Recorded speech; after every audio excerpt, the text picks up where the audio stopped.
শুরুতে আলোচনাটা মোহাম্মদ তাজুল ইসলাম আপনার কাছে আসতে চাই যে পররাষ্ট্র প্রতিমন্ত্রী হুমায়ুন কবির বলেছেন যে আলোচনার মাধ্যমে বাংলাদেশের জাতীয় স্বার্থে নিশ্চিত করে উপযুক্ত সময় আমরা ভারত সফর করতে পারবো বা সফর করা হবে। এই সফর নিয়ে কোনো ধরনের তাড়াহুড়া নেই, আমাদের দিক থেকে তাড়াহুড়া নেই, কিন্তু ভারতের কেন তাড়াহুড়া? এর কোনো সুনির্দিষ্ট কারণ কি রয়েছে কিনা ভারতের তাড়াহুড়া করার? দেখুন, ভারতের তাড়াহুড়ার কি কারণ এটা ভারত সরকারই ভালো জানবেন, তাদের পেছনে কি উদ্দেশ্য আছে। আমরা সবসময় আমাদের পররাষ্ট্র নীতি ঠিক করব বাংলাদেশের প্রয়োজনের আলোকে, বাংলাদেশের যে ভবিষ্যৎ গতিপথ সেটা নির্ধারণ করবে। আমরা যেভাবে আমরা বাংলাদেশকে নিতে চাই সেই নেসেসিটির আলোকে, সেই পরিকল্পনার আলোকে আমরা আমাদের বিদেশ সফর, আমাদের প্রধানমন্ত্রীর সফর, সেগুলো আমরা নির্ধারণ করব। সেক্ষেত্রে বাংলাদেশের পক্ষ থেকে যে ধরনের শর্ত দেওয়া হয়েছে এটাই যুক্তিযুক্ত এবং একটা স্বাধীন সার্বভৌম রাষ্ট্রের আত্মমর্যাদা রক্ষা করে প্রতিবেশী রাষ্ট্রের সাথে যে আচরণ হওয়া উচিত। বাংলাদেশ তার স্বাধীনতা অর্জনের পরে এই দীর্ঘ পথ পরিক্রমা এই প্রথম আমার কাছে মনে হয়েছে যে এরকম একটা সম্মানজনক একটা পজিশন নিতে পেরেছে। এই জন্য ডেফিনেটলি বাংলাদেশের বর্তমান সরকার এবং পররাষ্ট্র মন্ত্রণালয়কে আমি ব্যক্তিগতভাবে তাদেরকে সাধুবাদ দিতে চাই। আমাদের খুবই যৌক্তিক দাবি যে কারাদণ্ডপ্রাপ্ত মৃত্যুদণ্ডপ্রাপ্ত আসামি শেখ হাসিনা তাকে ফেরত দিতে হবে, কারণ তিনি বাংলাদেশের সবচাইতে বড় মানবতা বিরোধী অপরাধ করেছেন। একটা উপযুক্ত আদালতে তার শাস্তি হয়েছে, কিন্তু তার সাঙ্গপাঙ্গ সহ বাংলাদেশ থেকে পালিয়ে গিয়ে একটা নিরাপদ আশ্রয়ে রয়েছে ভারতে। তো ভারত যেখানে আমাদের প্রতিবেশী এবং তারা দাবি করেন যে তারা একটা বৃহত্তম গণতান্ত্রিক রাষ্ট্র, তারা আইনের শাসনের কথা বলেন, সেখানে একজন মানবতা বিরোধী অপরাধী তার রাষ্ট্রে যখন আশ্রিত থাকেন, প্রতিবেশী রাষ্ট্রের সাথে সুসম্পর্ক চাইলে সেই রাষ্ট্রকে নিরাপদ রাখার স্বার্থে সেখানে আদালত কর্তৃক ঘোষিত যে মানবতা বিরোধী অপরাধী তাকে প্রত্যর্পণ করা উচিত। সেটা তারা করছে না, তারা নানান বাহানায় এটাকে বিলম্বিত করার চেষ্টা করছেন। এটা বাংলাদেশের জন্য একটা মেজর ইস্যু। একই সাথে বাংলাদেশের অসম্ভব জনপ্রিয় একজন দেশপ্রেমিক তরুণ ছিলেন ওসমান হাদি, তাকে হত্যা করার পরে নিরাপদে তার হত্যাকারীরা তার দেশে গিয়ে আশ্রয় গ্রহণ করে বসে আছেন। বাংলাদেশে অপরাধ করে সহসাই ভারতে চলে যাওয়া এবং সেখানে নিরাপদে আশ্রয় লাভ করা, এই যে আমাদের দেশের অপরাধীদের একটা নিরাপদ স্বর্গরাজ্যে পরিণত হয়েছে ভারত, এইটা একটা সুপ্রতিবেশীর আচরণ নয়। সুতরাং বাংলাদেশ যে স্ট্যান্ডটা নিয়েছেন যে এই সমস্ত অপরাধীদেরকে বাংলাদেশে প্রত্যর্পণ করা উচিত এবং সেটার পরে আমরা সফরের চিন্তা করব, এটা সঠিক সিদ্ধান্ত। কিন্তু ভারতের দিক থেকে যে তাড়াহুড়োর কথা যেটা বলছেন, সেটা হতে পারে যে তারা বাংলাদেশকে নানানভাবে প্রলুব্ধ করা, নানান প্রস্তাবের ফাঁদে ফেলার চেষ্টা করা, যাতে করে বাংলাদেশ এই যে একটা সার্বভৌম সত্তার উপরে, স্বাধীন সত্তার উপরে দাঁড়ানোর চেষ্টা করছে, এই জায়গাটাকে জিওপার্ডাইজ করার জন্য তাদের পরিকল্পনা থাকবে, চাণক্য নীতি থাকবে। যেমন ইতিমধ্যে আমাদের একজন পররাষ্ট্র প্রতিমন্ত্রী তিনি বলেছেন যে আমরা জাতির বৃহত্তর স্বার্থ বিবেচনা করে আন্তর্জাতিক বিভিন্ন জোটে যাওয়ার ব্যাপারে সিদ্ধান্ত গ্রহণ করব, ইন্ডিকেটিং যে টার্কি, পাকিস্তান এবং সৌদি আরব মিলে যে একটা সামরিক জোট হয়েছে সেদিকে যাওয়ার ব্যাপারটা তিনি ইঙ্গিত করেছেন। এরকম একটা জোটে যাওয়া এটা আমাদের সার্বভৌমত্ব রক্ষার স্বার্থে এবং বৈশ্বিক বন্ধুত্ব বাড়ানোর ক্ষেত্রে এটা বড় ভূমিকা পালন করবে। বাংলাদেশ যাতে এই ধরনের সিদ্ধান্ত না নিতে পারে, সম্ভবত ভারত সেটা আঁচ করতে পেরেই চেষ্টা করেছেন যে ভারতে বাংলাদেশের পক্ষ থেকে প্রথম সফর যদি হয় তাহলে বাংলাদেশকে নানানভাবে প্রলুব্ধ করা যায় কিনা, এখান থেকে ফিরিয়ে আনা যায় কিনা, সেই ধরনের চেষ্টা থাকতে পারে। আপাতত আমার কাছে মনে হচ্ছে সেটাই প্রধানতম কারণ। আচ্ছা, এই যে সম্ভাব্য সফর ঘিরে দুই দেশের সম্পর্কে বরফ গলার একটা সম্ভাবনা তৈরি হয়েছিল, এখন এই বিষয়গুলো সুরাহা করতে আসলে সফরটা কি বেশি গুরুত্বপূর্ণ বলে মনে করেন আপনি, নাকি সফর না হলেও সম্পর্ক যে বরফ সেটি গলতে পারে বলে আপনার ধারণা? দেখুন, সফরটা আনুষ্ঠানিকতা মাত্র। সম্পর্কের বরফ গলার জন্য আগের থেকে যে সমস্ত নেগোসিয়েশনগুলো হয়, ডিসকাশনগুলো হয় বিভিন্ন ইস্যুর ব্যাপারে, প্রাইম মিনিস্টার তো সর্বশেষ পর্যায়ে, এর আগে বিভিন্ন লেভেলে তো আলোচনা হতে হবে। আমাদের সাথে ভারতের অনেকগুলো অমীমাংসিত ইস্যু আছে, গঙ্গার পানি বন্টন আছে, তিস্তার পানি বন্টনের ব্যাপার আছে, অপরাধীদের প্রত্যর্পণের ব্যাপার আছে, বাংলাদেশের সাথে বর্ডার কিলিংয়ের যে ব্যাপার আছে প্রতিনিয়ত যে ঘটছে, বাণিজ্যের ঘাটতির ব্যাপার আছে, ইনসার্জেন্সির ব্যাপার আছে, বাংলাদেশে যারা নাশকতা করে ইন্ডিয়াতে চলে যায় সেগুলোর ব্যাপার আছে। এই সমস্ত বিষয়গুলো এগুলো তো প্রাইম মিনিস্টার পর্যায়ে আলোচনা হবে সর্বশেষে। এটা তখন একটা আনুষ্ঠানিকতার মাধ্যমে এটার একটা চুক্তি হয় বা মেমোরেন্ডাম অফ আন্ডারস্ট্যান্ডিং সাইন হয়, কিন্তু মূল আলোচনাটা হয় কিন্তু নিচের দিকে। সেই আলোচনাগুলো না করে, এই ইস্যুগুলোর ব্যাপারে কোনো সমঝোতায় উপনীত না হয়ে প্রাইম মিনিস্টারকে নেওয়ার জন্য তারা কেন তাড়াহুড়া করছেন, এটা বাস্তবসম্মত নয় বলে আমি মনে করি। ভারত যদি আন্তরিক হয় তাহলে ভারত সরকারের উচিত হচ্ছে যে ইস্যুগুলো নিয়ে বাংলাদেশ কথা বলছে, বাংলাদেশ যেগুলো নিয়ে সমস্যার কথা জানাচ্ছে, দাবি জানাচ্ছে, সেই বিষয়গুলোর ব্যাপারে তাদের মনোযোগী হওয়া। খুবই বার্নিং ইস্যু, খালি চোখে দেখা যায়। আপনি বর্ডারে মানুষ মারবেন, আমার প্রাইম মিনিস্টারকে দিল্লিতে নিয়ে যেয়ে বলবেন আমরা তাকে অভিনন্দন জানানোর জন্য, স্বাগতম জানানোর জন্য বসে আছি। এটা তো কোনো প্র্যাগম্যাটিক কথাবার্তা নয়। আপনি বর্ডার কিলিং তো আপনাকে বন্ধ করতে হবে, একটা রিজনেবল জায়গায় আপনাকে রিচ করতে হবে। পানির ব্যাপারে আপনাকে একটা যুক্তিসঙ্গত সমাধানের দিকে যেতে হবে, তারপরে প্রাইম মিনিস্টার সেখানে যাবেন, এটাই বাস্তবসম্মত। জি, মোহাম্মদ তাজুল ইসলাম, আবার আসবো আপনার কাছে। শাহাদাত হোসেন শাহাদ, আপনার কাছে আসতেছে, এই যে অমীমাংসিত বেশ কিছু ইস্যু রয়েছে ভারতের সাথে বাংলাদেশে, সেই ইস্যুগুলোর সমাধান না করে, সেই ইস্যুগুলোর জন্য কথা বলার চেষ্টা না করে প্রধানমন্ত্রীর সাথে সফরের বিষয়টিকে গুরুত্ব দেওয়া হচ্ছে, এবং সেই সূত্র ধরে যে শর্তগুলো বাংলাদেশ দিয়েছে, মোটামুটি বলা যায় যে বাংলাদেশের অবস্থান ভারতের সাথে এখন অনেক শক্ত অবস্থানে রয়েছে বাংলাদেশ। এই শর্তগুলো কি ভারত মেনে নেবে কিনা, আপনার কি মনে হয়? আর যদি না মানে তাহলে কি হবে? জি, শুরুতে আপনাকে ধন্যবাদ এবং আমার দুই সহ আলোচক এবং যারা শুনছেন সবার জন্য শুভেচ্ছা রইল। বাংলাদেশের এটা শক্ত অবস্থান না, বাংলাদেশের এটা ন্যায়সঙ্গত অবস্থান। এখন ন্যায়সঙ্গত অবস্থানকে কেউ শক্ত বলবে না নরম বলবে, সেটা তার পারসেপশনের বিষয়।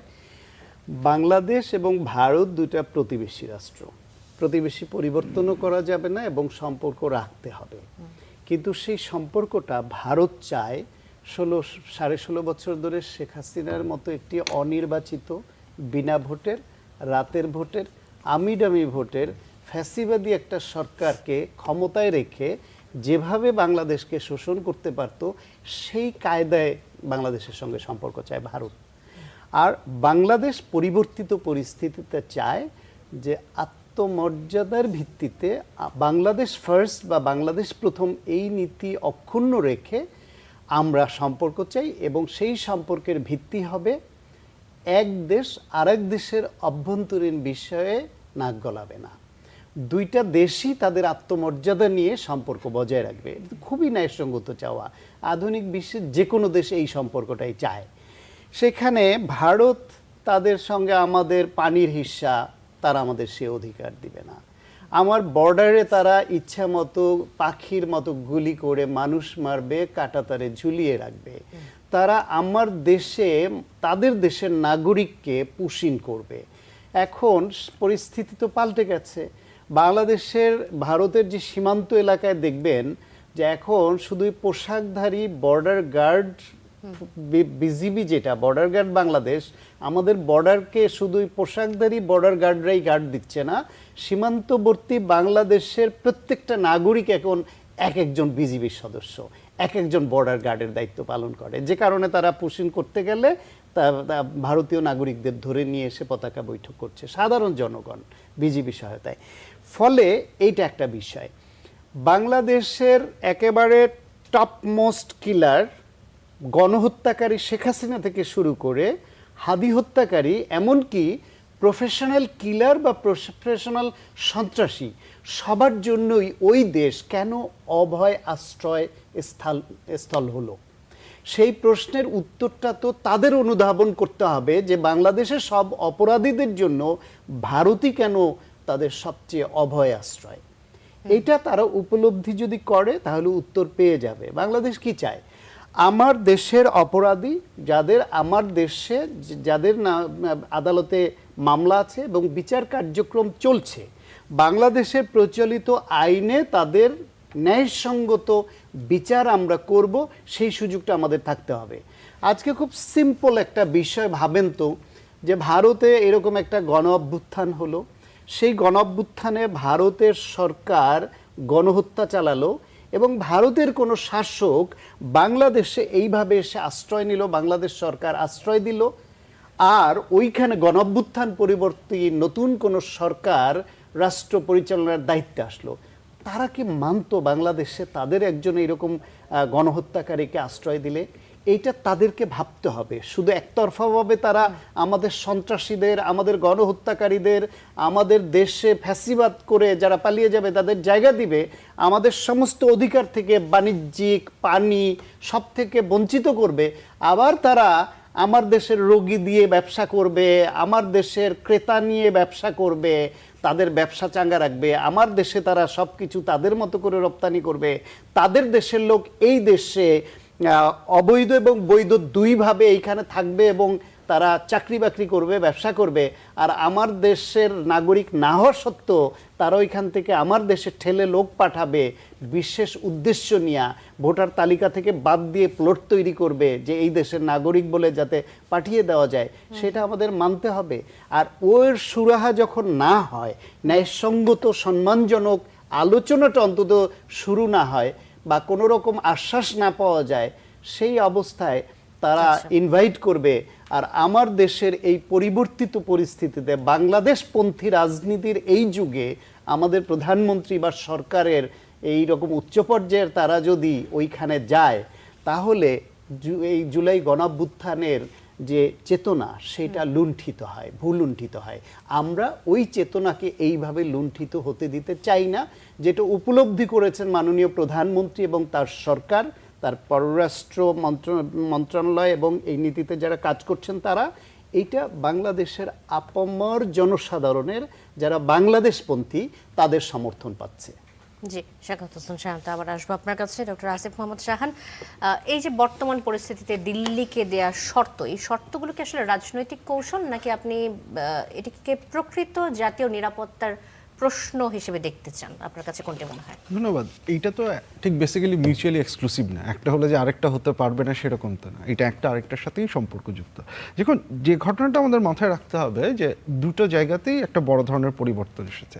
একটা তো হচ্ছে বাংলাদেশ ইন্ডিয়ার সম্পর্কের ক্ষেত্রে পলিটিক্যাল যেই সিচুয়েশনের মধ্যে আমরা যেটা ছিলাম গত 15-16 বছর, সেখানে তো একটা সিগনিফিক্যান্ট পরিবর্তন এসেছে। সেখানের পরিবর্তনটা তো খুব গুরুত্বপূর্ণ, এবং যতদিন পর্যন্ত একটা অনির্বাচিত সরকার ক্ষমতায় ছিল তার উপরে ভারত যেভাবে ইনফ্লুয়েন্স খাটাতে পারত, এবং সেই অনির্বাচিত সরকারও যেহেতু তার পেছনে আসলে জনভিত্তি বা লেজিটিমেসির যে জায়গাটা সেটা নেই, তার ক্ষমতায় টিকে থাকার জন্য হচ্ছে কি সে ভারতের উপরে যেভাবে নির্ভরশীল থেকেছে সে, এইটা তো জুলাই পরবর্তী বাস্তবতায় তো সিচুয়েশনটা কমপ্লিটলি চেঞ্জ হয়ে গেছে। এই যে আমরা যে সরকারটা দেখছি নির্বাচিত হবার কারণে তার একটা সিগনিফিক্যান্ট লেজিটিমেসি আছে, তার শক্ত অবস্থান নেবার জায়গা আছে, এবং তার যেহেতু হচ্ছে গিয়ে অ্যাটলিস্ট ক্ষমতায় টিকে থাকার জন্য কোনো ধরনের নির্ভরশীলতার প্রশ্ন নেই, সে জায়গা থেকে হচ্ছে গিয়ে সে তার সমস্যা, সে তার যে অবস্থান সেই অবস্থানটা নিতে পারছে। এইটার ফলে যেটা হচ্ছে যেটা আমি বলছিলাম যে আপনি যদি দেখেন যে দাবিগুলো দেওয়া হয়েছে, আপনি তো এইখানে অন্যায্য বলে কিছু দেখবেন না। এটা তো অ্যাবসলিউটলি কারেক্ট দ্যাট হচ্ছে কি আপনার দেশের অবস্থানের জন্য, আপনার দেশের সামনের দিকে এগিয়ে থাকার জন্য, আপনার দেশের যেই পররাষ্ট্রনীতি সেটার জন্য এই দুইটা প্রস্তাবিত বা দুইটা শর্তই তো হচ্ছে গিয়ে খুবই গুরুত্বপূর্ণ। বাট এগেইন যে কথাটা যেটা বললাম যে একটা তো আরেকটা ঠিক পরিপূরক না। অ্যাট দ্য সেম টাইম সেটা তো ভারতকে এক ধরনের মেসেজ দেওয়া, এবং এই মেসেজ দেওয়ার জায়গায় যে বাংলাদেশ পৌঁছাতে পেরেছে সেটা তো একটা বড় অর্জন। এবং সেই ক্ষেত্রে সেকেন্ড যে পরিবর্তনটা, যে আমরা তো একই সাথে এইটাও আমাদের একটু মাথায় রাখতে হবে, ওভারঅল জিওপলিটিক্যাল অর্ডারে তো একটা বড় ধরনের পরিবর্তন এসেছে। আমরা যেটা দেখেছি যে একই সাথে হচ্ছে গিয়ে আমরা যে ওভারঅল যে একটা হেজিমনিক গ্লোবাল অর্ডার ইউএস কেন্দ্রিক যেটা দেখেছি, সেই জায়গাটায় উইকনেসের জায়গা চলে এসেছে, চীন সামনের দিকে চলে এসেছে, এবং বাংলাদেশের সামনে সম্পর্ক তৈরি করবার জন্য আরও অনেকগুলো রাষ্ট্র চলে এসেছে, যে রাষ্ট্রগুলোর সাথে বাংলাদেশ সম্পর্ক তৈরি করবার চেষ্টা করছে। আপনি হচ্ছে গিয়ে বাণিজ্যের যে ঘাটতিগুলো আছে সেগুলো মেটানোর জায়গা থেকেই দেখুন, আপনি হচ্ছে গিয়ে সামরিক শক্তির ক্ষেত্রে পারস্পরিক সহায়তা যেটা, সেই সহায়তা তৈরি করবার জায়গাগুলো থেকেই দেখুন যে আপনি এসেনশিয়ালি গত 15-16 বছরের যে অ্যাবসলিউট নির্ভরতা সেই জায়গা থেকে আপনি সরে আসছেন। এবং যখন আপনি এই সরে আসছেন, এই যে গ্লোবাল অর্ডারটা চেঞ্জ হচ্ছে, প্রত্যেকটা রাষ্ট্রেরই তো এটা একটা কূটনৈতিক দায়িত্ব যে এইটা থেকে আমি বেস্ট পসিবল রেজাল্টটা আমি হচ্ছে গিয়ে কীভাবে নিতে পারি। এবং সেই ক্ষেত্রে যদি হচ্ছে গিয়ে এই শর্তগুলোকে আপনি লেভারেজ পয়েন্ট হিসেবে ব্যবহার করতে চান, I don't necessarily think that একটা আরেকটাকে হচ্ছে গিয়ে কোনোভাবেই কন্ট্রাডিক্ট করছে। এটা অবশ্যই ন্যায়সঙ্গত যে অবস্থান, কিন্তু যেটা বলছিলাম যে এইখানে এই হিসাবগুলো অফকোর্স অবশ্যই আছে। কারণ এটার সাথে জাস্ট আমি একটা, যেহেতু আপনি বোধহয় একটা প্রশ্ন করতে যাচ্ছেন, আপনি যে কথাটা বলছিলেন যে কেন ভারত বারবার চাচ্ছে, কারণ এই যে জিওপলিটিক্যাল অর্ডারের চেঞ্জ, বাংলাদেশ যে হচ্ছে বিকল্প মানে যেই সম্পর্কগুলো তৈরি করবার চেষ্টা করছে, সেটা অবশ্যই ভারতের জন্য একটা কনসার্নের বিষয় হয়ে যাবে। হয়তো সেটাকে মাথায় রেখে এই ধরনের একটা চেষ্টা হয়তো ভারত করছে। আচ্ছা, প্রধানমন্ত্রী তারেক রহমানের এই যে সম্ভাব্য ভারত সফরের সঙ্গে সাবেক প্রধানমন্ত্রী শেখ হাসিনার প্রত্যর্পণের দাবিতে, এই দাবিকে যুক্ত করে কঠোর সমালোচনা করেছেন ভারতের সাবেক হাই কমিশনার বিনা সিকরি। সাম্প্রতিক অবস্থানকে, বাংলাদেশের সাম্প্রতিক অবস্থানকে তিনি অ্যাড্রেস করেছেন অত্যন্ত রূঢ় এবং অহংকারী। তার এই মন্তব্য নিয়ে আপনি কি বলবেন? দেখুন, এগেইন মানে উনি ওনার মন্তব্য করতে পারেন, কিন্তু আমরা যে কথাটা, আমরা যখন আমাদের অবস্থানটাকে দেখবো, আমরা তো বিনা স্বীকৃতির চেহারা মানে যেই চোখ, সেই চোখ দিয়ে তো আমি বাংলাদেশের পররাষ্ট্র নীতিকে দেখবো না। আমি তো হচ্ছে গিয়ে ভারতের যে অবস্থান সেটার দিক থেকে দেখবো না, আমি দেখবো আমার দেশের পার্সপেক্টিভ থেকে এই অবস্থানটাকে আমি কিভাবে হচ্ছে গিয়ে আমি এক্সপ্লেইন করতে পারি, বা এভাবে এটাকে আমি কিভাবে কাজে লাগাতে পারি। সেক্ষেত্রে ওনার কাছে এটা রূঢ় মনে হোক বা যাই মনে হোক, তাতে at the end of the day আমার মনে হয় আমাদের খুব একটা বদার করার বা সেটা নিয়ে আসলে মাথা ঘামানোর কিছু যায় আসে না। কারণ উনি তো এই ধরনের কথাবার্তা এই প্রথম বলছেন তা তো না।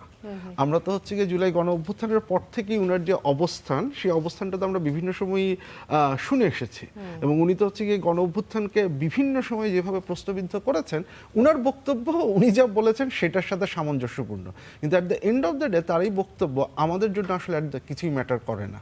কারণ আমরা অবস্থানটা নিচ্ছি আমাদের জায়গা থেকে, এবং সেখানে আমি যেটা বললাম যে সেই জায়গাটা থেকে যদি রূঢ় মনে হয় তাহলে ভালো, আমরা একটা স্ট্যান্স নিতে পেরেছি। কোয়েশ্চেনটা হচ্ছে যেটা দেখতে হবে যে এই জায়গা থেকে at the end of the day আমরা কি অ্যাচিভ করে নিয়ে আসতে পারছি, সেই জায়গাটাই হচ্ছে গিয়ে সবচেয়ে বড় চ্যালেঞ্জ। আবার আসবো আপনার কাছে আসিফ মোহাম্মদ শাহান। মোহাম্মদ তাজুল ইসলাম, আপনি শুরু থেকে বলেছিলেন যে বাংলাদেশ আন্তর্জাতিক বিভিন্ন জোটে যোগদান করতে যাচ্ছে বা হয়তো বা করবে, বিভিন্ন জোটের সাথে যুক্ত হবে। এখন এই যে ভারতের সাবেক হাই কমিশনার বিনা শেখরের যে মন্তব্যটি নিয়ে কথা বলছিলাম, যে বাংলাদেশের সাম্প্রতিক অবস্থানকে অত্যন্ত রূঢ় এবং অহংকারী বলছেন, আমাদের পাশের দেশ আমাদের সম্পর্কে কেমন ধারণা রাখলে এ ধরনের মন্তব্য করে? আসলে কি মনে হয় আপনার, কেন তারা পাশের দেশ, প্রতিবেশী দেশ সম্পর্কে এমন একটি মন্তব্য করেন? এটা সম্ভাব্য কারণ তো এটাই হতে পারে, সবাই আমরা বুঝতে পারি যে তারা এতদিন পর্যন্ত বাংলাদেশকে দেখেছে একটা ক্লায়েন্ট স্টেট হিসেবে এবং তাদের সাবসার্ভিয়েন্ট মনে করতো। তারা মনে করতো বাংলাদেশ তার পররাষ্ট্রনীতি তাদের সাথে কোঅর্ডিনেট করে করবে, কোঅর্ডিনেশনের কথা বলেছে। কিন্তু আমরা তো জানি যে কোনটা কোঅর্ডিনেশন আর কোনটা সাবঅর্ডিনেশন। তো সুতরাং তারা চাইবে বাংলাদেশকে যেভাবে শেখ হাসিনার রেজিমের সময় বাংলাদেশকে একটা ক্লায়েন্ট স্টেট হিসেবে ইচ্ছা মতো ব্যবহার করেছে, বাংলাদেশ কোথায় যাবে, কার সাথে কথা বলবে, কোন অস্ত্র কিনবে, কোথা থেকে আমদানি করবে, সব কিছু ভারত ঠিক করে দিত হাসিনা সরকারকে। বাংলাদেশ যখন সেখান থেকে বেরিয়ে আসার চেষ্টা করছে, এইটা তাদের কাছে দুর্বিনীত মনে হচ্ছে। কিন্তু এটা তো আমার আত্মমর্যাদার প্রশ্ন, আমার অধিকারের প্রশ্ন। বাংলাদেশের পররাষ্ট্রনীতি, বাংলাদেশের সার্বভৌমত্ব, যেটা অ্যাগেইন প্রশ্নটা আসবে যে আসলে সার্বভৌমত্বটা কি। সার্বভৌমত্বটা হচ্ছে আমি আমার রাষ্ট্রের প্রয়োজনে আমার সিদ্ধান্তটা আমার নিজের নেবার ক্ষমতা। সুতরাং কোথায় আমার কল্যাণ, কোথা থেকে আমি আমার দেশের জন্য ভালো করতে পারবো, সেই সিদ্ধান্ত নেবার ক্ষমতা আমার আছে। কিন্তু ভারত এটা দেখে অভ্যস্ত না। তারা মনে করতো আগের সময় যেটা হতো যে সকল সিদ্ধান্ত তাদের কাছ থেকে ভেটিং হয়ে আসতো, তারা যেভাবে বলতো সেই বাংলাদেশের তদানীন্তন সরকার শেখ হাসিনা যারা ক্ষমতা জবরদখল করে বসেছিল তারা সেইভাবে সিদ্ধান্ত নিত। এখন তাদের এরকম জমিদারি যখন চলে যাচ্ছে, তখন বাংলাদেশ যখন বলছে যে না, আমাদেরকে বর্ডার কিলিং বন্ধ করতে হবে, খুনিরা যারা পালিয়ে আছে তাদেরকে ফেরত দিতে হবে, আমাদের ইন্টারেস্টের সাথে যেগুলো সম্পৃক্ত সেগুলো তোমরা আগে দাও, তারপরে তোমাদের সাথে আমরা বসবো, এটা তাদের কাছে দুর্বিনীত মনেই হতে পারে। কিন্তু এটা হচ্ছে আমার নিছক এবং নির্দোষ একটা অধিকারের দাবি মাত্র। আচ্ছা, এই জায়গা তো আমি আপোষ করতে পারবো না। মোহাম্মদ তাজুল ইসলাম, আমি এই প্রসঙ্গে একটা খুব প্রাসঙ্গিক প্রশ্ন চলে আসে যে আমরা ভারতের এই বলয় থেকে হয়তো মুক্ত হওয়ার চেষ্টা করছি এবং সামনেও করে যাব, কিন্তু সেই সাথে সাথে আমাদের দেশের উপর মার্কিন কোনো আধিপত্য যদি থেকে থাকে, সেইটার বিষয়ে আপনি কি বলবেন? যে কোনো চুক্তি বা যে কোনো কারণে আমাদেরকে অন্য কোনো দেশের কোনো ক্ষমতার প্রভাব আমাদের দেশে আমরা এখন দেখতে পাই বা দেখতে পেতে যাচ্ছি কিনা? না, দৃশ্যমান তো কোনো কিছু নেই। আমার কথা হচ্ছে যে মনে রাখতে হবে আমাদের মানে এই সরকার যারা ক্ষমতায় আছেন তারাও কিন্তু বলছেন সবার আগে বাংলাদেশ। আমার বাংলাদেশের যে কোনো শাসক গোষ্ঠী বা যে কোনো নেতা তিনি যখন যে কোনো সিদ্ধান্ত নেবেন সেখানে বিবেচ্য হবে সবার আগে বাংলাদেশের ইন্টারেস্ট, বাংলাদেশের জনগণ, রাষ্ট্রের স্বার্থ।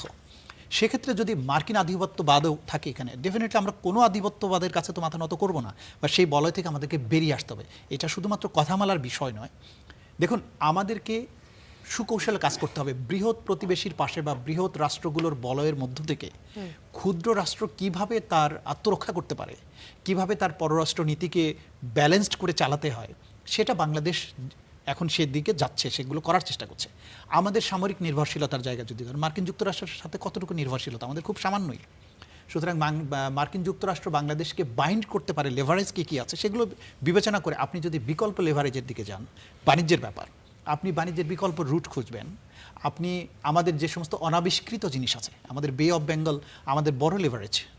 বাংলাদেশের সার্বভৌমত্ব রক্ষার জন্য আগামীতে বে অফ বেঙ্গল একটা সাংঘাতিক গুরুত্বপূর্ণ জায়গা হচ্ছে বে অফ বেঙ্গলের সমুদ্রের নিচে যে মাটি, তার নিচে সামুদ্রিক খনিজ সম্পদ, সিতে সিয়ের ব্লু ওয়াটার ইকোনমি যেটা, সেটা মাছ আছে, অন্যান্য জিনিস আছে, আর সাগরে যে নেভিগেশন, যেটা আগামীর বিশ্বের বাণিজ্যের প্রধানতম রুট হতে যাচ্ছে বা হতে পারে বাংলাদেশের এই বে অফ বেঙ্গল, সেই জায়গাগুলোকে যদি আমি প্রপারলি অ্যাড্রেস করতে পারি, তাহলে কিন্তু আমার অর্থনীতিতে একটা আমরা আপলিফ্ট করতে পারবো। বাংলাদেশ সিঙ্গাপুরের পর্যায়ে যেতেই পারে।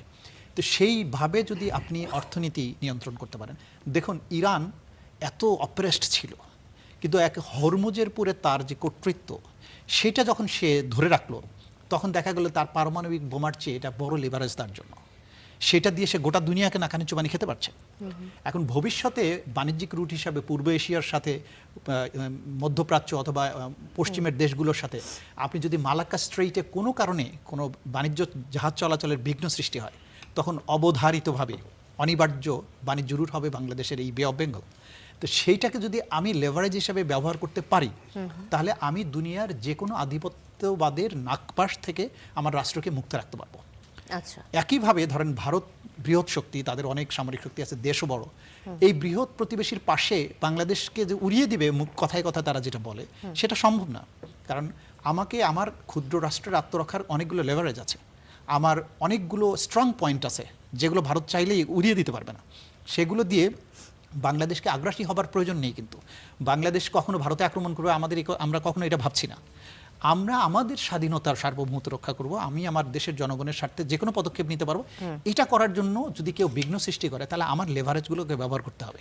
আচ্ছা, সেই জায়গাতে আমাকে শক্ত অবস্থান নিতে হবে। যেমন ধরেন আমাদের উত্তরবঙ্গের যে চিকেন স্নেক, সেটা কিন্তু আসলে রেটরিক না, এটা কিন্তু সত্যিকার অর্থে আমাদের জন্য একটা লেভারেজ।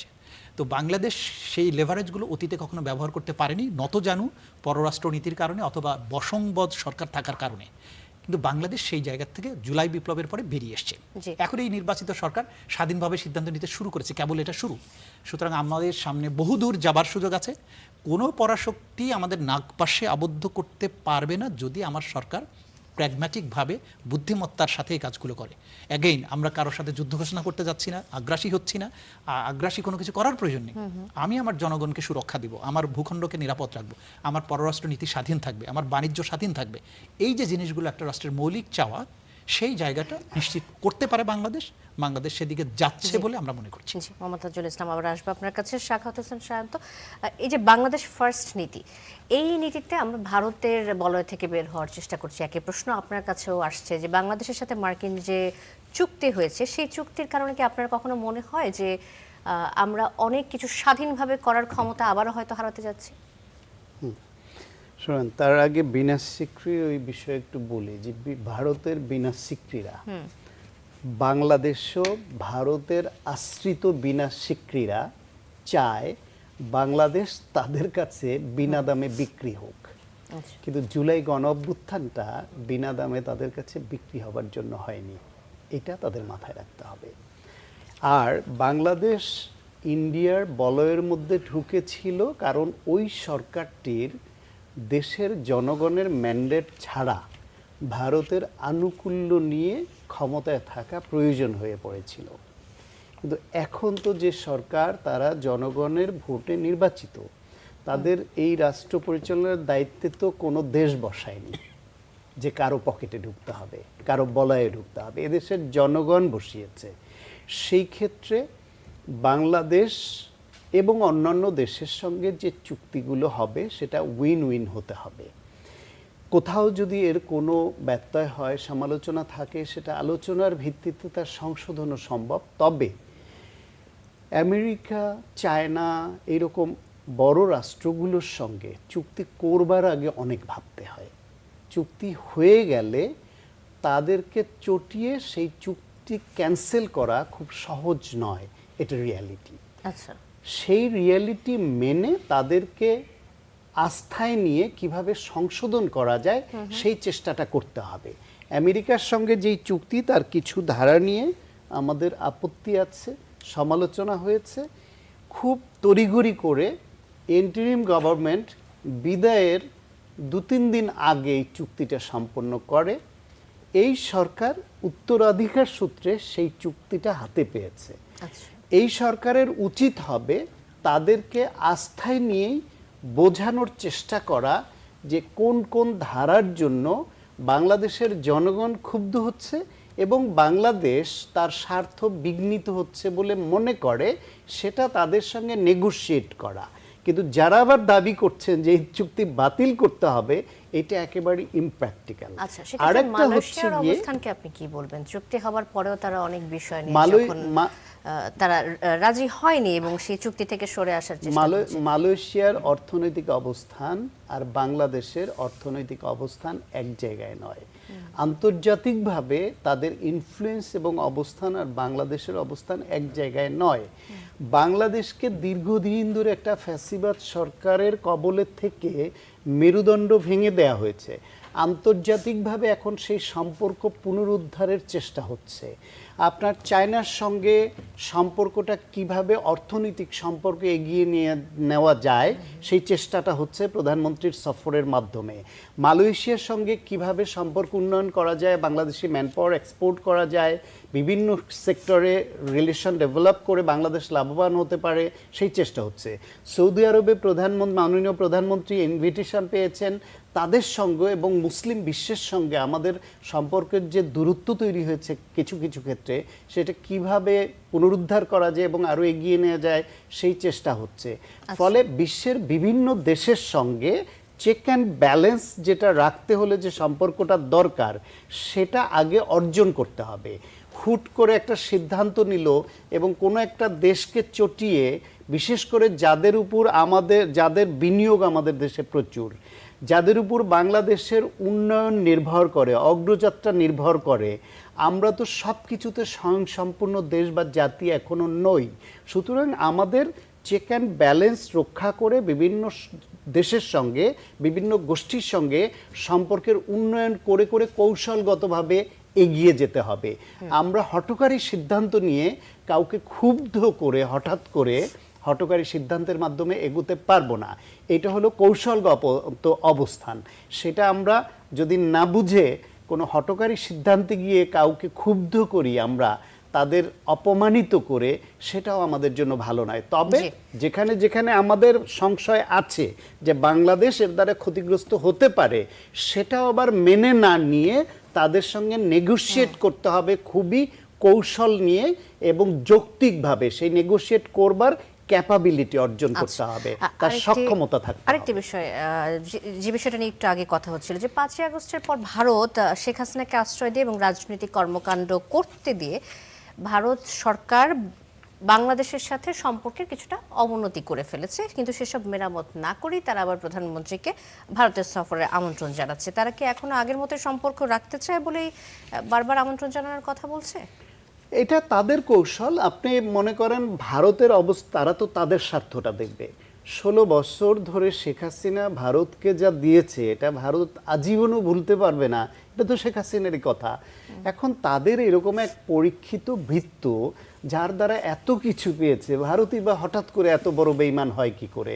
সেই জন্য শেখ হাসিনা একটু আশ্রয় দিয়ে তারা একটু প্রলেপ দেওয়ার চেষ্টা করছে। কিন্তু আমার ধারণা ভারত ইতিমধ্যে রিয়ালাইজ করেছে যে শেখ হাসিনাকে দিয়ে তাদের আর কোনো বেনিফিট নেওয়ার সুযোগ নেই, কারণ শেখ হাসিনা এখন ডেড কেস। সুতরাং এইটা একদিকে, কিন্তু শেখ হাসিনা তাদের কাছে একটা বার্গেনিং টুলস, কারণ তাদের হাতে আছে। শেখ হাসিনাকে যদি এত সহজেই ছেড়ে দেয়, তাহলে ইন্ডিয়া বাংলাদেশের সঙ্গে কিছু ইস্যুতে যে বার্গেনিং করবে, ওই টুলসটা তো হাতছাড়া হয়। ফলে ভারতের কৌশল, তাদের স্বার্থ রক্ষার জন্য তারা তো তাকে এখন গুটি হিসেবে ব্যবহার করবার চেষ্টা করছে, কিছুটা চেষ্টা করবে। আমরা যদি যৌক্তিকভাবে লজিক্যালি ভারতের সঙ্গে লজিক্যাল ফাইট দিই যে না, আমাদের এই ন্যায়সঙ্গত আচরণ করতে হবে, জনগণের সঙ্গে জনগণের সম্পর্ক তৈরি করতে হলে রাষ্ট্রের সঙ্গে রাষ্ট্রের সম্পর্ক তৈরি করতে হলে এখানে শুধু সরকারের সঙ্গে সরকারের সম্পর্ক না, ব্যক্তির সঙ্গে ব্যক্তির সম্পর্ক বা ওই রাষ্ট্র পরিচালক গুটি কয়েক ব্যক্তির সম্পর্ক না, এটা হচ্ছে রাষ্ট্রের সঙ্গে রাষ্ট্রের সম্পর্ক এবং বাংলাদেশের জনগণের সঙ্গে ভারতের জনগণের সম্পর্ক। এই সম্পর্ক এস্টাবলিশ করতে হলে তাদেরকে এই খুচরা টুলস ব্যবহারের নীতি থেকে বের হয়ে আসতে হবে এবং আমার ধারণা ভারত সেটা রিয়েলাইজ করবে। কারণ বাংলাদেশের সঙ্গে সম্পর্কের উন্নয়ন না হলে ভারতে যে খুব লাভবান হবে এমন তো নয়। ওদের ব্যবসা বাণিজ্য রপ্তানি অনেক কিছু ডিপেন্ড করে বাংলাদেশের উপরে, সেই সাথে বাংলাদেশও সেগুলো ক্ষতিগ্রস্ত হবে হচ্ছে। কিছুটা। আবার সিকিউরিটি দুই দেশের জন্যই হুমকি হতে পারে একে অপরের জন্য, ফলে বাইলেটারাল রিলেশনশিপ দুই দেশের জন্যই দরকার। বাংলাদেশ সরকার এবং বাংলাদেশ আমরা কিন্তু ভারতের সঙ্গে একটা সুসম্পর্ক চাই, সব সময় চাই, কোনোভাবে চাই না ভারতের সঙ্গে আমাদের বৈরিতা থাকুক, কিন্তু সেটা হতে হবে আত্মমর্যাদা এবং সমতার ভিত্তিতে। ওকে, জি, শাখাওয়াত হোসেন শাহান্ত, আবার আসবো আপনার কাছে। ডক্টর আসিফ মোহাম্মদ শাহান, বাংলাদেশের সাথে ভারতের সম্পর্ক যদি বৈরিতার দিকে যায় তাহলে কাদের বেশি ক্ষতি? ভারতের জন্য বেশি ক্ষতি করে নাকি আমাদের জন্য আসলে বেশি ক্ষতির মুখে পড়বো আমরা?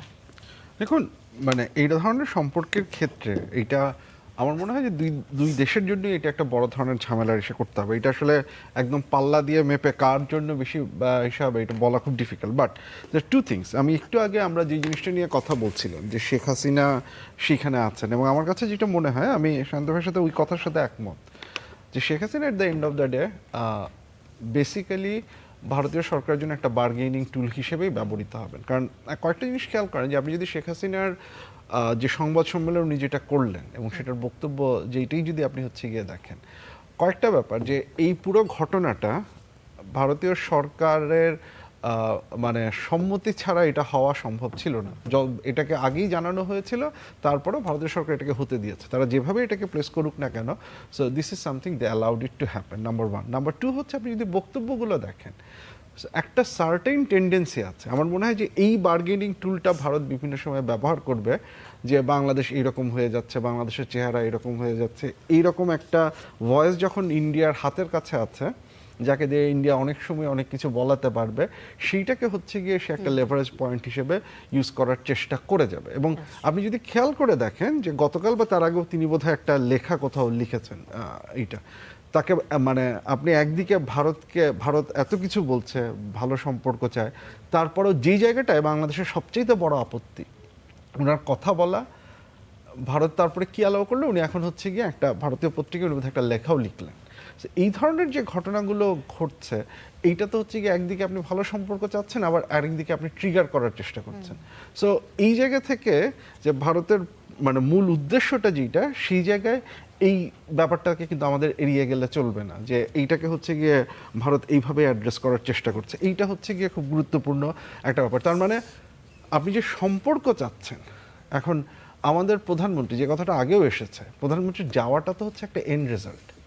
উনি গেলেন, দেখা করে চলে আসলেন, it doesn't necessarily mean anything.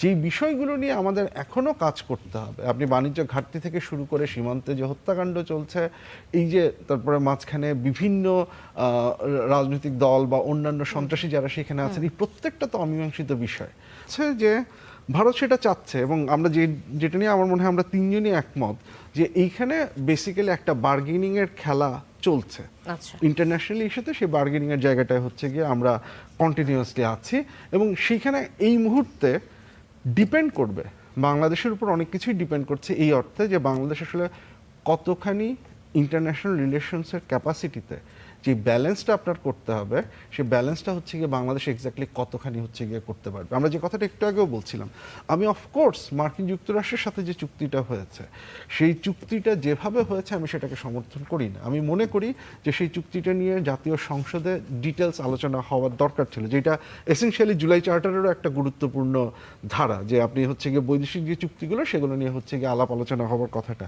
এই প্রত্যেকটা জিনিস হওয়া দরকার একটা, কারণ এই ট্রান্সপারেন্সি যদি আপনি হচ্ছে গিয়ে না দেন, তাহলে আমি কিন্তু এইটা বুঝতে পারছি না যে এখানকার কোন ধারাটায় বা কোন ইস্যুটা হচ্ছে। এবং যে কোয়েশ্চেনটা এখনও চলে আসছে, যে আপনি যদি মার্কিন যুক্তরাষ্ট্রের দিকে তাকান, তাদের সুপ্রিম কোর্টের রায়ের ফলে, আপনি যে মালয়েশিয়ার উদাহরণটা দিলেন, মালয়েশিয়া তো একটা অপরচুনিটি পেয়েছে, সুপ্রিম কোর্ট যখন হচ্ছে ট্রাম্প যেটার বেসিসে এটা করেছেন সেটাকে যখন হচ্ছে গিয়ে তারা নাল অ্যান্ড ভয়েড ঘোষণা করলো, ট্রাম্প তো তারপরে অন্য একটা অ্যাক্ট দিয়ে একই রকমই হচ্ছে গিয়ে আরেকটা ট্যারিফ হচ্ছে ইম্পোজ করার চেষ্টা করলো, সেটার একটা অপরচুনিটি হচ্ছে গিয়ে মালয়েশিয়া নিতে পেরেছে বা নেওয়ার হচ্ছে গিয়ে চেষ্টা করেছে।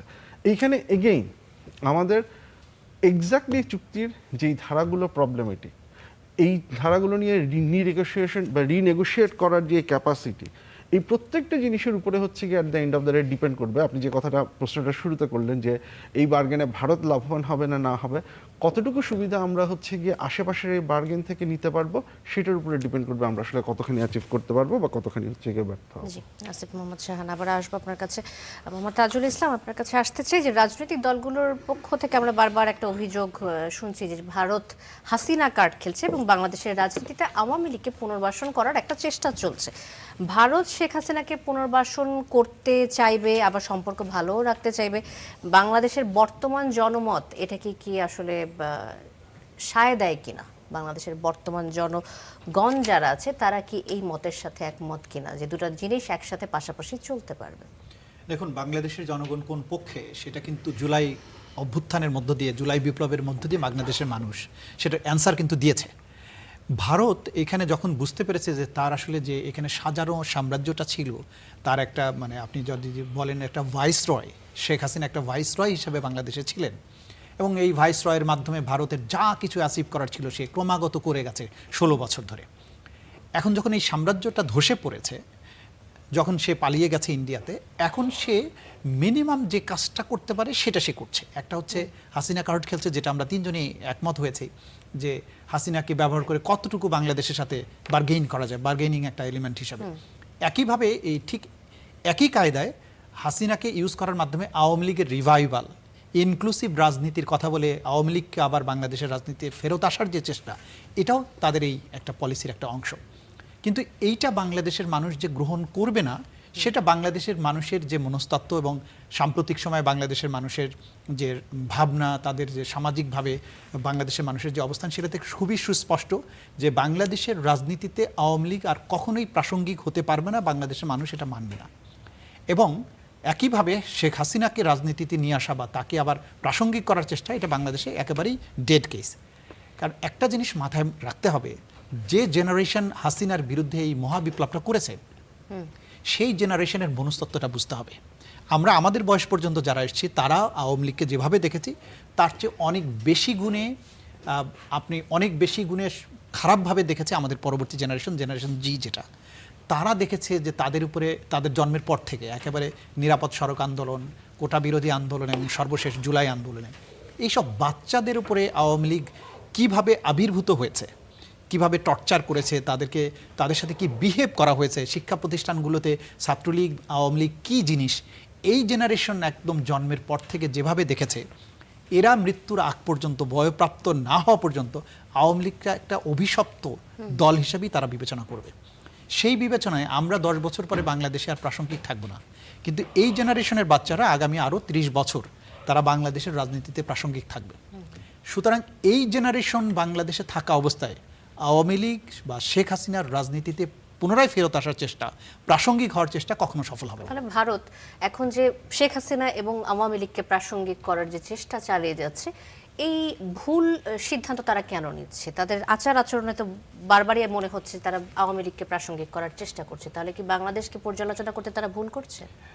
আমি জানি না তারা ভুল করছে কিনা, কিন্তু আমাদের দৃষ্টিকোণ থেকে আমরা মনে করি যে এটা অবশ্যই তারা ভুল করছে। কারণ তাদের সব সাম্রাজ্য ভেঙে যাওয়ার পরে আমার কাছে মনে হয়েছে যে তারা আসলে হতবুদ্ধি হয়ে পড়েছেন এবং ভারতের ব্যাপারে যে মিথগুলো ছিল যে ভারতে এত বেশি ইন্টেলেকচুয়ালি বাংলাদেশে ইনভলভ, সব জায়গায় রয়ের এজেন্টরা আছে, তারা চাইলে অনেক কিছু করতে পারে। 5ই আগস্টের বিপ্লবে তো প্রমাণ হলো যে তাদের আসলে ইন্টেলেকচুয়াল ক্যাপাসিটিটা কতদূর, তারা তো এটা বোঝার কথা ছিল। সব কিছু বোঝার পরেও হাসিনার বাস্কেটের সকল ডিম তারা কেন রেখেছে? সুতরাং তারা বাংলাদেশকে স্টাডি করতে আবারও ভুল করছেন বলে আমরা মনে করি। এই জেনারেশনকে যদি বুঝতে না পারেন, বাংলাদেশের সাথে সমমর্যাদার ভিত্তিতে আচরণ করতে যদি ভারত ব্যর্থ হয়, বাংলাদেশের তরুণ প্রজন্মের মনস্তত্ত্ব তারা যদি রিড করতে না পারে, তাহলে ভবিষ্যতে ভারতের সাথে বাংলাদেশের সম্পর্ক কিন্তু মারাত্মকভাবে প্রভাবিত হবে। বাংলাদেশের প্রাইম মিনিস্টার চাইলেই কি জনগণের ইচ্ছার বিরুদ্ধে ভারত যা চাইবে তাতে দিতে পারবেন? কখনো পারবেন না। সুতরাং ভারত একই সাথে আমার যেটা মনে হয় যে তারা একদিকে চেষ্টা করছেন যে কতটুকু প্লে করে কিছু একটা পাওয়া যায় কিনা, সেটা হচ্ছে যে এটা মানে ফিশিং এক্সপেডিশন বলা হয় যেটা আর কি, যে আচ্ছা যদি যদি লাইগা যায় আর কি, লাইক এই ধরনের একটা কাজ তারা করার চেষ্টা করছেন। অন্যদিকে তারা এই যে প্রাইম মিনিস্টারের সফরকে তারা নিয়ে যাওয়ার জন্য যে চেষ্টা করছেন বারবার, তারা একই সাথে এখন ওটাও চেষ্টা করছেন যে বর্তমানে যে বিপ্লবের পরে নির্বাচনের মাধ্যমে যে সরকার এসছে তাদেরকে কিভাবে কতটুকু করায়ত্ত করা যায় কিনা, তাকে ইনফ্লুয়েন্স করা যায় কিনা, সেজন্য তারা তাকে সফরে নেওয়ার জন্য তাড়াহুড়া করছেন। মোর গ্রাউন্ড ওয়ার্কটা না করেই শীর্ষ সফরের ব্যাপারে তারা কাজ করছেন। সুতরাং আমার কাছে মনে হয়েছে এই মুহূর্তে ভারতের এই কর্মকাণ্ডটা কিছুটা দিগ্ভ্রান্ত, তারা আসলে বুঝতে পারছেন না যে কোনটা তাদের সঠিক অবস্থান হওয়া উচিত। এটা আমার আপাত দৃষ্টিতে মনে হচ্ছে।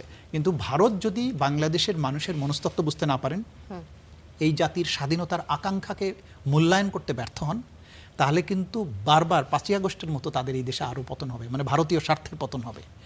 তারা যদি বাংলাদেশকে তার এই স্বাধীনতা সার্বভৌমত্বের আকাঙ্ক্ষাকে সম্মান করেন, এই দেশের সার্বভৌমত্বকে সম্মান করেন, আইনের শাসনকে সম্মান করেন, এই দেশ তার স্বাভাবিক গতিতে এগিয়ে যায়, এইটা যদি তারা সমর্থন করতে পারেন, তাহলে অবশ্যই তাদের সাথে আমাদের সম্পর্ক ক্রমাগত বাড়তে থাকবে, ঘনিষ্ঠ হতে থাকবে। প্রতিবেশীর সাথে আমরা তো শত্রুতা চাই না, কিন্তু আমার সাথে বার্নিং ইস্যুগুলো তাকে সমাধান করতে হবে। এটা তো ভারতের ক্ষতির কিছু নাই। 54টি অভিন্ন নদীর উজানে তিনি বাদ দিয়ে আন্তর্জাতিক সকল আইন লঙ্ঘন করে আমার পানির প্রবাহ তিনি বন্ধ করেছেন।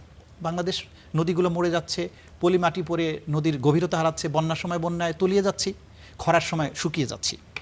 এটা তো আন্তর্জাতিক কোনো নর্মসের মধ্যে পড়ে না। উজানের রাষ্ট্র এটা করতে পারে না, তারা করে যাচ্ছে। কোনো দুনিয়ার কোনো রাষ্ট্রে এরকম বর্ডারে প্রতিনিয়ত মানুষ মরে, কোনো যুদ্ধকালীন সময় মরে না, তারা করে যাচ্ছে। কিন্তু এই দেশের মানুষ কিন্তু এটাকে ভালো চোখে দেখছে না। আমাদের দেশে অপরাধ করে সব আশ্রয় নিচ্ছে ভারতে। আমাদেরকে বাণিজ্যের তো অসমতা রয়েছে, পাশাপাশি বাণিজ্যকে তারা আবার হাতিয়ার হিসেবে ব্যবহার করছে। যখন বাংলাদেশে কোনো ক্রাইসিস তৈরি হয়, যে জিনিসটা বাংলাদেশে তারা রপ্তানি করে সেটা বন্ধ করে দেয়। এই যে ছোটলোকি ধরনের ব্যাপার, এটা রাষ্ট্রীয় পর্যায়ে এই ছোটলোকি কিন্তু দুনিয়ার ইতিহাসে খুব কমই দেখা যায়। এই কাজটা ভারত বাংলাদেশের সাথে কেন করে?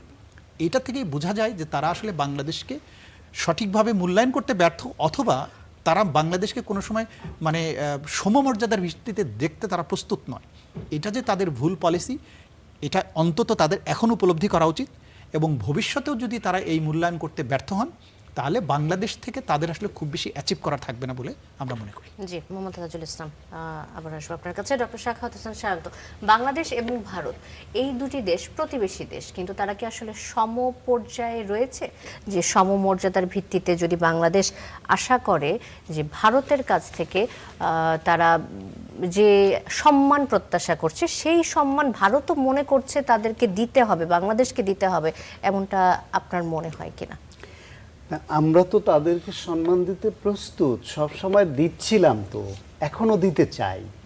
কিন্তু তারা আমাদের ক্রমাগত অপদস্থ করবে, শোষণ করবে, অসম্মান করবে, বাংলাদেশের নাগরিকদের কোনো মূল্যায়ন করবে না, জনগণের সঙ্গে সম্পর্ক করবে না, তারা একটি নির্দিষ্ট দল এবং ওই শাসক গোষ্ঠীর সঙ্গে শুধু সম্পর্ক রাখতে চাইবে, তাহলে তাদের শ্রদ্ধা তারা কিভাবে ধরে রাখবে? বাংলাদেশ তো সবসময় দেখেন, ভারত আঞ্চলিক রাজনীতিতে ক্রমাগত ভুল করে যাচ্ছে, শুধু বাংলাদেশের সঙ্গে নয়। বাংলাদেশের তো ভারতের প্রতি কৃতজ্ঞ থাকা খুব সঙ্গত ছিল, কারণ 1971 সনে মুক্তিযুদ্ধের সময় তারা যে উদ্দেশ্যই হোক, যে কারণেই হোক, বাই প্রোডাক্ট হিসেবে আমরা তো সহযোগিতা পেয়েছি, আমরা তো স্বাধীনতা অর্জনে তাদের সহযোগিতা নিয়েছি। সুতরাং তাদের প্রতি আমাদের কৃতজ্ঞ থাকাটা খুব সঙ্গত ছিল। কিন্তু তারা স্বাধীনতার পরে নানাভাবে আমাদের এতটা শোষণ করেছে, এতটা অপদস্থ করেছে, এতটা তাদের স্বার্থে ব্যবহার করেছে যে আমাদের জেনারেশন যত পাল্টেছে তত ভারতের প্রতি রাগ ক্ষোভ বেড়েছে। এটা তাদের অর্জন। আমাদের যে রাগ ক্ষোভ ঘৃণা ভারতের প্রতি যেটুকু হয়েছে, এটা তাদের অর্জনের দায়, তো বাংলাদেশের না। এবং যে কথাটা বলছিলাম যে আঞ্চলিক রাজনীতিতে দেখেন, পাকিস্তানের সঙ্গে তাদের চিরবৈরিতা আছে, এটা আমরা সবাই জানি।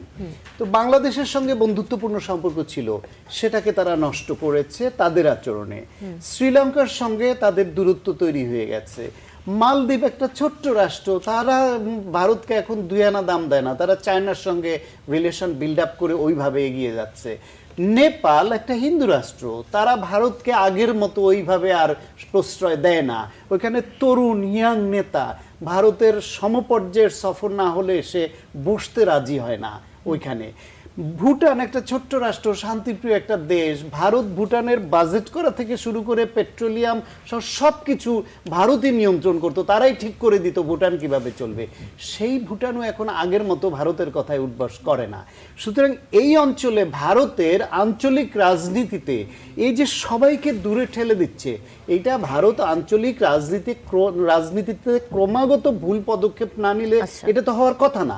এবং তাদের নিজ দেশের মধ্যে বিভিন্ন রাজ্যে তাদের যে আনরেস্ট, সেটা তাদের নিজেদের ককরোচ পার্টিকেই তারা সামলাতে পারে না, সেই সব নিয়ে তাদের ভাবনা নাই, তারা সবাইকে বৈরী বানাচ্ছে। বাংলাদেশে এখন যারা তরুণ, যারা ভবিষ্যতে বাংলাদেশের রাজনীতির দিক নির্দেশনা নির্ধারণ করবে, বলা যায় যে কথাটি বলছিলেন মোহাম্মদ তাজুল ইসলাম, যে তারা যখন দেখবে যে ভারতের সবসময়ই আওয়ামী লীগকে পুনর্বাসনের চেষ্টা, এই চেষ্টাকে ভারত থেকে আরো বেশি দূরে সরিয়ে দেবে বাংলাদেশের তরুণদেরকে কিনা? ডেফিনেটলি বাংলাদেশের তরুণরা তো এইটা উপলব্ধি করেছে, বিশেষ করে এই 5 আগস্টের যে গণঅভ্যুত্থানের পতনের মাধ্যমে পালিয়ে গেলে এই আওয়ামী লীগকে যে 16 বছর ভারতই বিনা ভোটে এই দেশে ক্ষমতায় রেখেছে, এটা এখন জনমনে এস্টাবলিশড এবং সবাই আমরা চাক্ষুষ এত বছর ধরে দেখেছি। 2014 সালের নির্বাচনের আগে ভারতের ফরেন সেক্রেটারি বাংলাদেশে এসে জাতীয় পার্টির হোসেন মোহাম্মদ এরশাদকে যে ফোর্স করেছে যে তোমাকে ইলেকশনে যেতে হবে, তুমি নির্বাচনে না গেলে বিএনপি যেমন ক্ষমতায় চলে আসবে, সেটা ভারত হতে দিবে না। তার মানে এদেশে আওয়ামী লীগকে ক্ষমতায় বিনা ভোটে রাখবার জন্য এরশাদের মতো এইরকম একটু বহুরূপী মানুষ যে সুবিধাবাদী রাজনীতিবিদ ছিল, তাকে পর্যন্ত ফোর্স করেছে। সুতরাং ভারত যত বেশি এইরকম পতিত কোনো গোষ্ঠীকে পুনর্বাসনের জন্য মনোযোগ দেবে, বাংলাদেশের জনগণ থেকে ভারত তত বেশি বিচ্ছিন্ন হবে, এর কোনো অন্যথা হবে না। জি, শাহাদাত হোসেন শাহান, ধন্যবাদ আপনাকে। ডক্টর আসিফ মোহাম্মদ শাহান, একদম শেষ পর্যায়ে রয়েছে। আমি জাস্ট একটু মানে যে প্রশ্নটা এতক্ষণ আসলো ভারতে এসে, আমার একটু এটা নিয়ে একটু ভিন্ন মতের মত আছে, আমি একটু অন্যভাবে দেখি ব্যাপারটা।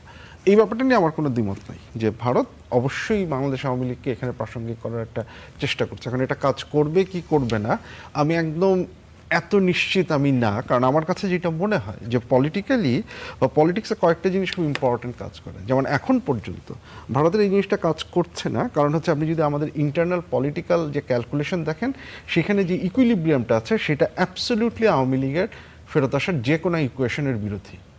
বিএনপি খুব ইজিলি জানে যে আপনি যদি ভোটের হিসাব করেন তাহলে হচ্ছে গিয়ে যে আওয়ামী লীগের না আসাটা বিএনপির জন্য সুবিধাজনক। এনসিপির অস্তিত্বই হচ্ছে গিয়ে আওয়ামী লীগের সাথে সম্পর্কযুক্ত, আওয়ামী লীগের না আসার সাথে। জামাত জানে হচ্ছে আওয়ামী লীগ ফেরত আসলে তার পক্ষে সেকেন্ড বিরোধী দল থাকা সম্ভব না। সো এইখানে একটা হচ্ছে গিয়ে আপনার ইউটিলিটির একটা ইকুইলিব্রিয়াম হয়েছে। এইটা যতদিন টিকে থাকবে রেশনালি, ততদিন পর্যন্ত আওয়ামী লীগের ফেরত আসার আমি কোনো হচ্ছে গিয়ে অপরচুনিটি দেখি না। বাট আপনি 2029-30-এ এক্স্যাক্টলি কী হবে সামনের দিকে, যে এই ক্যালকুলেশনে যদি কোনো ধরনের চেঞ্জ হয়, যেমন আমি জাস্ট ছোট্ট একটা উদাহরণ দিই, যদি ব্যাপারটা এইরকম দাঁড়ায় যে ফর ইনস্ট্যান্স জামাতের যদি মনে হয় যে আওয়ামী লীগ ক্ষমতায় আসলে আওয়ামী লীগের ভোট ভাগ হয়ে যাবে, যেটা তার জন্য বিএনপির ভোট ভাগ হয়ে যাবে, যেটা তার জন্য সুবিধা হবে, তাহলে কিন্তু একটা নতুন ধরনের ক্যালকুলেশন হচ্ছে। এটা হবেই আমি বলছি না, আমি বলছি যে ক্যালকুলেশন যখন চেঞ্জ হয়ে যাবে তখন পার্টিকুলার স্ট্র্যাটেজিও হচ্ছে গিয়ে চেঞ্জ হয়ে যাবে। এবং সেটা হওয়ার পসিবিলিটিটা কি, আপনি যদি দেখেন আওয়ামী লীগের যে কার্যক্রম এবং ভারতের সাথে সাথে সেটার একটা বড় উদ্দেশ্য হচ্ছে এখানে এক ধরনের ইনস্টেবিলিটি বা ক্যাওটিক একটা সিচুয়েশন তৈরি করা। এবং এখানে এটা কিন্তু হচ্ছে গিয়ে খুব পরিষ্কার আওয়ামী লীগের অ্যাক্টিভিটিস দেখেন, এটার কারণটা কি? কারণ আপনি যত বেশি এখানে ইনস্টেবিলিটি তৈরি করতে পারবেন, যত বেশি এখানে ক্যাওটিক সিচুয়েশন তৈরি করতে পারবেন, তত বেশি এখানকার মানুষের মনে হবে যে সিচুয়েশন আসলে মোটেও পরিবর্তিত হয়নি। সেইটা হচ্ছে কি অনেক সময় আমরা যেটা বলি যে অতীত একটা মিথের প্রতি এক ধরনের একটা মানে রোমান্টিক একটা ইস্যু তৈরি করে দেয়, বা ইস্যুতে যেইটা একটা অপরচুনিটির রাস্তা তৈরি করে। সো এইটা হচ্ছে গিয়ে খুব ইম্পর্ট্যান্ট ইস্যু, যে আগামী 2-3 বছরে এই পলিটিক্যাল ক্যালকুলেশনটা তৈরি হয় কিনা, যে ইনস্টেবিলিটি তৈরি করার চেষ্টা হবে, সেইটাকে হচ্ছে গিয়ে সরকার কতখানি অ্যাড্রেস করতে পারে। অ্যান্ড ফাইনালি এই যে ইকোনমিক ক্রাইসিস যেগুলো আমরা দেখছি, এগুলোকে সরকার কত ভালোভাবে হ্যান্ডেল করতে পারবে। একদম 30 সেকেন্ড আপনার কাছ থেকে শুনতে চাই। 6 মাস অতিবাহিত হয়েছে এই সরকারের, এখন পর্যন্ত আপনি কি বলবেন যে আসলে বাংলাদেশের যে সরকার গঠিত হয়েছে সেই সরকার কতটুকু সফল? একদম শেষ পর্যায়ে দেখুন, এটা তো আসলে একদম শেষ পর্যায়ে এটা বলা খুব ডিফিকাল্ট। আমি যেটা বিভিন্ন সময় যেটা বলে আসছি যে তার ইকোনমিক বা তার একটা ভিশন আছে, কিন্তু সেটাকে ফাউন্ডেশন দেওয়ার জন্য যে পলিটিক্যাল স্ট্রাকচারটা, যে জবাবদিহিতামূলক অ্যাকাউন্টেবিলিটি একটা স্ট্রাকচারটা তৈরি করবার দরকার, সেই জায়গাটা আমি এখনো পুরোপুরি সরকারের আমি ওই জোর বা ওই হচ্ছে গিয়ে দায়টা আমি এখনো দেখছি না। যেটা বলছি যে ইনস্টেবিলিটি এবং ক্রাইসিস, যেটার ফলে যে বিপদটা তৈরি হতে পারে, সেটা ভবিষ্যতে একটা বিপদ ডেকে আনতে পারে। I am waiting to see that এই পলিটিক্যাল ফাউন্ডেশনটা গভর্নমেন্ট কত শক্তিশালীভাবে তৈরি করতে পারে। যদি তৈরি করতে পারে, তাহলে এই যে আমরা রিলেভেন্ট ইররিলেভেন্টের আলাপটা করছি, ইন্টারনাল ক্যালকুলেশনে এখন আমরা যে জায়গায় আছি সেই ইকুইলিব্রিয়ামে থাকবো। আদারওয়াইজ ইকুইলিব্রিয়ামটা শিফট হওয়ার একটা পসিবিলিটি আছে, যেহেতু বাইরে থেকেও একটা ইন্টেনশন বা ইনভেনশন আছে হচ্ছে গিয়ে সেই ইকুইলিব্রিয়ামটাকে শিফট করবো। ধন্যবাদ ডক্টর আসিফ মোহাম্মদ শাহান, ডক্টর শাখাওয়াত হোসেন শান্ত এবং মোহাম্মদ তাজুল ইসলাম, তিনজন